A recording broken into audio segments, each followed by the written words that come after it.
ಶುರುವಾಗ್ತಿದೆ ಹೊಸ ಕಥೆ ರಥಸಪ್ತಮಿ ಇಂದು ಸಂಜೆ 6 ಗಂಟೆಗೆ ನಿಮ್ಮ ಉದಯ ಟಿವಿಯಲ್ಲಿ. ನಡಿ ಸುಮ್ನೆ. ಅಮ್ಮ, ಈ ತರ ಅಂಡರ್ ಎಸ್ಟಿಮೇಟ್ ಮಾಡ್ಬೇಡ. ಒಳ್ಳೆ ಬೆನ್ನತ್ತಿದ್ ಬೇತಾಳ ನೀನು. ಅಮ್ಮ, ನಾವು ದೇವಸ್ಥಾನನ ಯಾಕೆ ಸುತ್ತೋದು? ಯಾಕಂದ್ರೆ ದೇವ್ರು ಎಲ್ರಿಗಿಂತ ದೊಡ್ಡವನು, ಅದಕ್ಕೆ. ಅಮ್ಮ, 1 ನಿಮಿಷ ಇರು.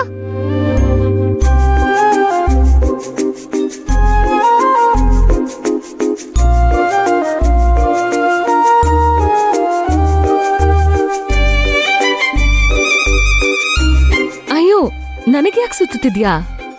ತಾಯಿ ದೇವರ ಅಂತ ನಮ್ ಟೀಚರ್ ಹೇಳ್ಕೊಟ್ಟಿದ್ದಾರೆ, ಅದಕ್ಕೆ.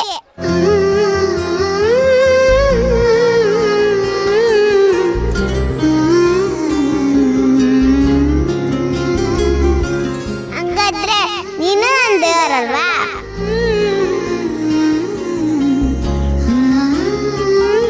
ನಾನು ನಿನ್ನ ಇಲ್ಲ ಸುತ್ತು ಬಿಟ್ಟು ಇಲ್ಲ ಕೂತ್ಕೋತೀನಿ.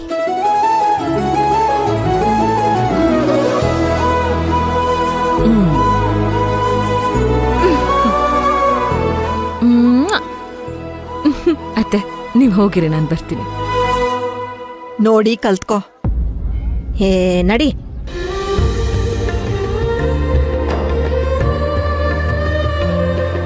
ನನ್ ಮುದ್ದು ಬಂಗಾರ.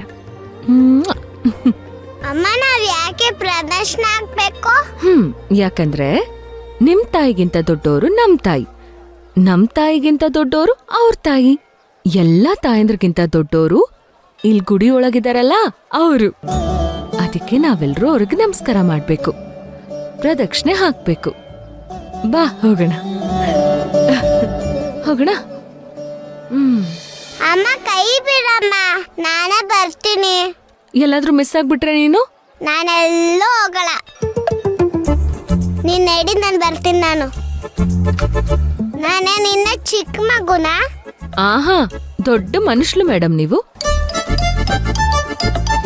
ಬಾ.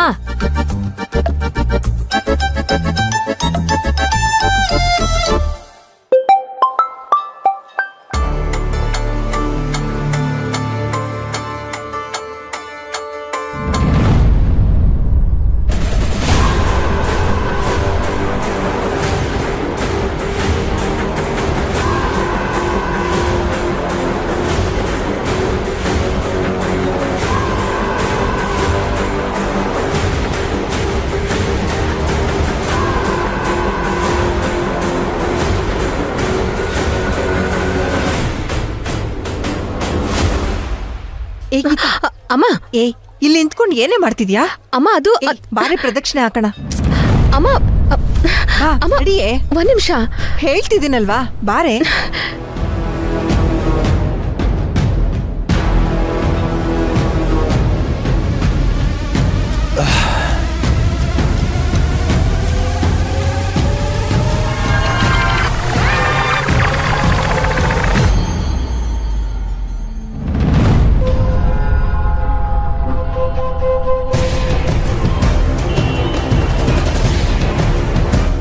ಗೀತಾ, ಎಲ್ಲೇ ಹೋಗ್ಸಿದ್ಯಾ? ಅದು ಅಮ್ಮ, ತುಂಬಾ ಹೊಟ್ಟೆ ಹಸಿತಿದೆ, ಅದಕ್ಕೆ ಪ್ರಸಾದ ತಿಂದ್ಬಿಟ್ಟು ಆಮೇಲೆ ಪ್ರದಕ್ಷಿಣೆ ಹಾಕೋಣ ಅಂತ. ಏನೇ ಊಟನೇ ಕಾಣ್ದೇ ಇರೋ ತರ ಆಡ್ತಿದ್ಯಲ್ಲ?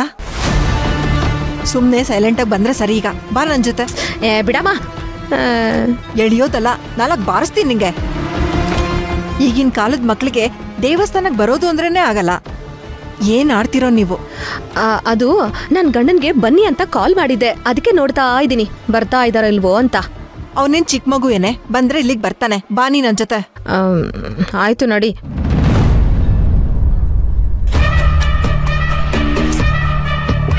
ಎಲ್ಲಿ ಹೋಗ್ತಿದ್ದಾಳೆ ಇವಳು? ಇವಳಿಗೇನು ತಲೆಗಿಲೆ ಕೆಟ್ಟಿದ್ಯಾ? ಯಾಕೆ ಹಿಂಗ್ ಆಡ್ತಿದ್ದಾಳೆ? ಗೀತಾ, ಎಲ್ಲಿ ಹೋಗ್ತಿದ್ಯಾ? ನಿಂತ್ಕೊಳೆ.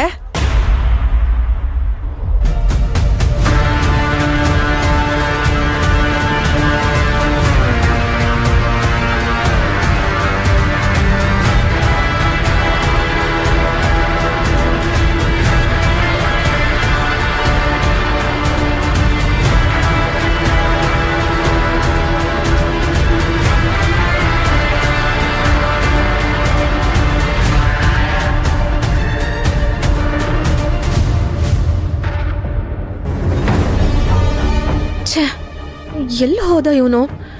ಇಲ್ಲೇ ಎಲ್ಲೋ ನೋಡ್ದಾಗಾಯ್ತು, ಅಷ್ಟು ಬೇಗ ಮಾಯ ಆಗ್ಬಿಟ್ನಲ್ಲ. ಅವತ್ತು ಹೀಗೆ ಆಯ್ತು, ಇವತ್ತು ಹೀಗೆ ಆಯ್ತು. ಹೇಗಾದ್ರೂ ಮಾಡಿ ಇವ್ರನ್ನ ಕರ್ಕೊಂಡೋಗಿ ಭೀಮಾಂಬಿಕಾ ಅವ್ರ ಮುಂದೆ ನಿಲ್ಸಿ ಅವ್ರ ನಂಬಿಕೆ ಗಳಿಸೋಣ ಅಂತ ಅನ್ಕೊಂಡೆ. ಎಲ್ಲ ಹಾಳಾಗೋಯ್ತು. ಏನೇನೋ ಅನ್ಕೊಂಡಿದ್ದೆ, ಅವ್ರನ್ನ ಕರ್ಕೊಂಡೋಗಿ ಅವ್ರ ಮುಂದೆ ನಿಲ್ಲಿಸ್ತೀನಿ, ಕೈ ತುಂಬ ದುಡ್ಡು ಕೊಡ್ತಾರೆ, ಶಾಪಿಂಗ್ ಹೋಗ್ಬೋದು ಅಂತೆಲ್ಲ ಅನ್ಕೊಂಡೆ. ಆದ್ರೆ ಎಲ್ಲ ಹಾಳಾಗೋಯ್ತು. ಛೇ, ಇವನೊಬ್ಬ ಕಿರಾತ್ಕ. ಥು, ಇವತ್ತು ಮಿಸ್ ಆಗ್ಬಿಟ್ಟ. ಅಮ್ಮ, ಯಾಕಮ್ಮ ಹೊಡಿತಾ ಇದೀಯಾ? ಏಯ್, ಏನು ಮಾತಾಡ್ಬೇಡ, ಪಾರ ನನ್ ಜೊತೆ. ಏ ಬಿಡಮ್ಮ. ಅಮ್ಮ ಅಮ್ಮ ಬಿಡಮ್ಮ, ಎಷ್ಟು ಜೋರಾಗಿ ಹೊಡ್ದೆ ಗೊತ್ತಾ?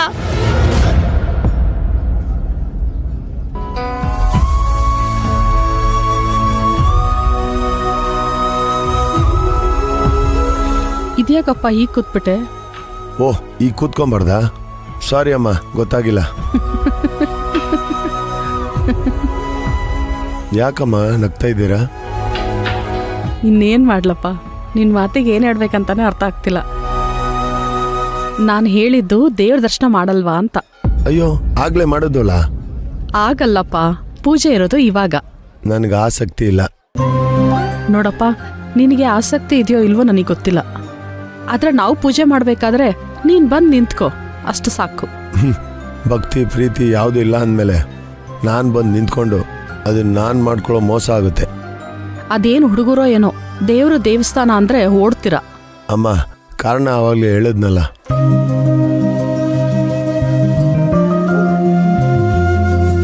ಪ್ಲೀಸ್ ಫೋರ್ಸ್ ಮಾಡಬೇಡಿ ನನ್ನ. ಸರಿಪ್ಪ. ಅಂದಾಗೆ ನಾನು ನಿನಗೆ ಹೇಳ್ತಿದ್ದೆ ಅಲ್ವಾ, ಒಬ್ರು ಮುಖ್ಯವಾದ ವ್ಯಕ್ತಿನ ಪರಿಚಯ ಮಾಡಿಸ್ತೀನಿ ಅಂತ. ಅದು ಯಾರದು? ಅವಾಗಿಂದ ಕುತೂಹಲ ಹುಟ್ಟಾಗ್ತಾ ಇರೋದು. ನಮ್ಮ ವಿಕ್ರಾಂತ್ ಬಾಳಲ್ಲಿ ಬೆಳದಿಂಗಳ ಬಾಲೆ. ಓಹ್, ಇದಾ ವಿಷಯ? ಬಾಸ್ ಕಾಲ್ ಎಳೆಯಕ್ಕೆ ಒಳ್ಳೆ ವಿಷಯ ಸಿಕ್ತು. ಇನ್ನೂ ನಾವು ಈ ವಿಷಯನ ಅವನಿಗೆ ಹೇಳಿಲ್ಲ. ಸದ್ಯಕ್ಕಿನ್ನೂ ಅವರಿಬ್ರು ಫ್ರೆಂಡ್ಸ್ ಜೋನಲ್ಲೇ ಇದ್ದಾರೆ. ನೀನ್ ಈ ವಿಷಯನೆಲ್ಲ ಕೇಳಿ ಕೆಲಸ ಕೆಡ್ಸ್ಬಿಡ್ಬೇಡ. ಬಂದಿದಾರ ಹುಡುಗಿ? ಬಂದಿದ್ದಾಳೆ. ಹಾ ಬಾಪ, ಪರಿಚಯ ಮಾಡಿಸ್ತೀನಿ. ನಾನ್ಯಾಕೆ ಶಿವಪೂಜೆ ಕರಡಿ ಬಿಟ್ಟಾಗಿ? ಮೊದಲು ಪೂಜೆ ಮುಗಿಸಿ ಆಮೇಲೆ ಮೀಟ್ ಮಾಡಿದ್ರೆ ಆಯ್ತು. ಸರಿಪ್ಪ.